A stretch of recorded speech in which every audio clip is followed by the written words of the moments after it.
13. Dragon View. Hey, wait a second, Dragon View is a really good game. I think it's one of the best games I never hear anyone talking about. On the SNES, it blends first-person perspective exploration with side-scrolling beat-em-up action and puzzle solving, complete with upgradable armor and weapons. But if there's one major flaw with this game, it's the soundtrack. It just completely, utterly falls flat. If the music isn't dull and droning, it's, whatever this is.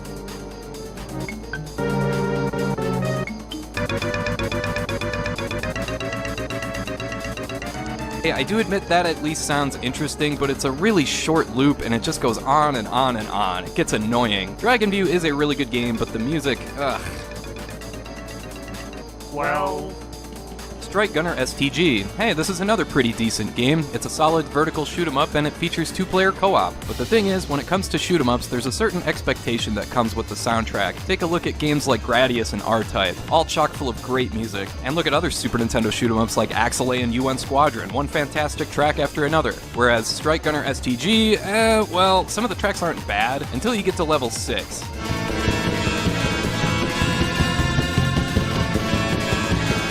What is this? Seriously, this sounds like I accidentally opened 3 or 4 different tabs of the same video and they all started playing at different times. It's just a frickin' mess.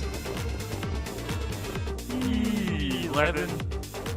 Krusty's Super Fun House. Yet another game I actually like. I remember renting this one when I was a kid, purely out of desperation because everything else was checked out, and I always kinda liked it. It's a puzzle platformer where you have to lead a group of mice through long corridors and passageways so they can get zapped. It's a solid game, except for the music, which is just downright annoying. I mean, the game hits you with this right at the first level.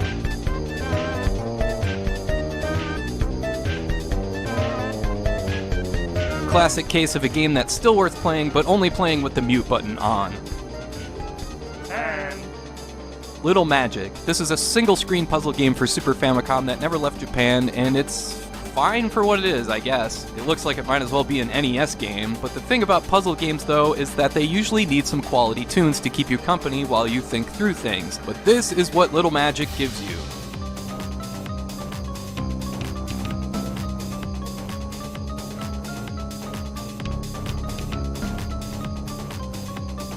Wow, someone get Dream Theater on the phone. Yeah, no thanks. I'll pass on this game. 9. The Adventures of Rocky and Bullwinkle and Friends. Alright, now we're getting into the territory of bad music and bad games in equal measure. This game is especially disappointing for me because I grew up loving Rocky and Bullwinkle and Dudley Do-Right and Fractured Fairy Tales and everything else on that show. But the game is your typical thrown-together licensed platformer, but even worse is the music.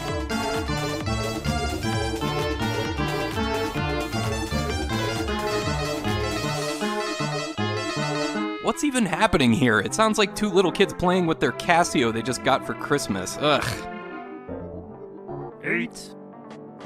Ren and Stimpy, V-Idiots. Look, I love Ren and Stimpy as much as the next person, but the Super Nintendo games are in the exact same category as the Rocky and Bullwinkle game, just thrown together licensed crap, made for the sake of throwing together licensed crap. And the music, ugh.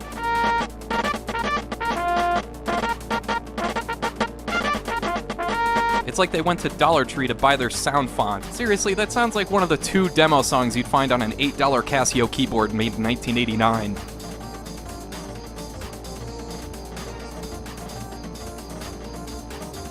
7. Wayne's World, oh no. This one is just heartbreaking. You already know where I'm going here. Yeah, the movie Wayne's World is fantastic, and it still holds up pretty well today, but it's known for one famous scene where everyone in the car sings along to Queen's Bohemian Rhapsody. So of course the video game had to try and replicate it for some reason, and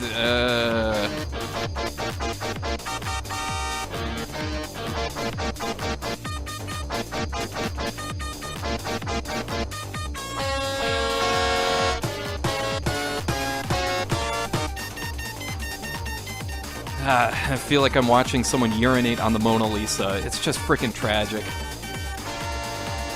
6.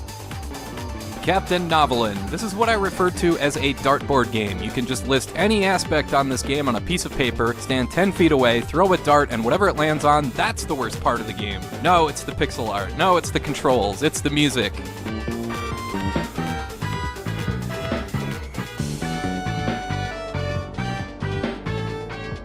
mean, geez, I had trouble just picking one song for this video. That's how bad this soundtrack is. The best way to ever use this game is as an actual dartboard.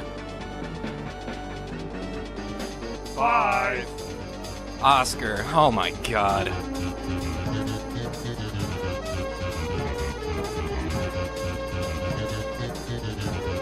It's the title theme, and they can't even get the timing right between the instruments. Everything is off like half a step. To be fair, the rest of the music isn't that bad, but I just can't believe they chose this mess for the title song. I feel just sad listening to this. Let's move on.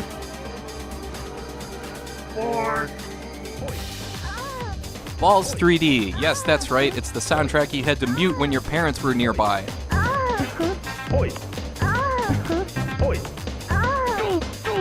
Not just because it sounds pornographic, but because you didn't want anyone to know you were playing this god-awful game. This is one of the main things about the 90s that I do not miss, like the labored attempts at edgy humor. It's just so incredibly forced. See, they're balls, so the game's title is Balls, so let's have a woman moaning because balls. It's just embarrassing. 3. Warp speed.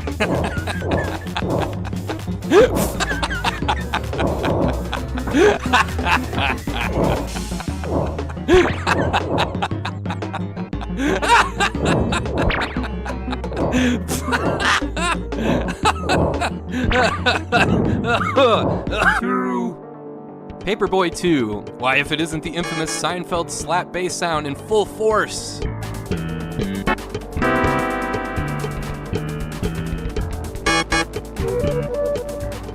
Not only that, the composer appeared to be going for some kind of offbeat progressive jazz sort of thing. I feel like I'm being mugged by the music. Imagine going for a nice morning walk, then this music just jumps out from behind a tree and assaults you, just like one of the enemies in this game. Man, this one in particular sucks because the first Paperboy is one of my favorites, and the music here actually makes it difficult to play. I can't just mute the TV because I feel compelled to kick in the speakers anyway.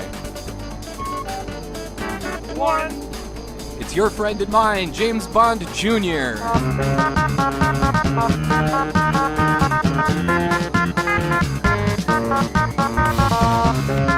I'm seriously in awe of this music. Imagine if this was like your own personal theme song and it played throughout a room anytime you walked in. Everything just sounds completely and utterly broken. It's off time, it's the same hideous loop over and over. It's like anti-music. It's a weapon, and it's meant to hurt people. Someone actually made this, and someone approved this, and it got past testing, and nobody cared, and now it's out there in the universe, and it's hurting people, and it's probably hurting some of you right now. And, well, what do you expect when you click on the 13 worst Super Nintendo soundtracks ever?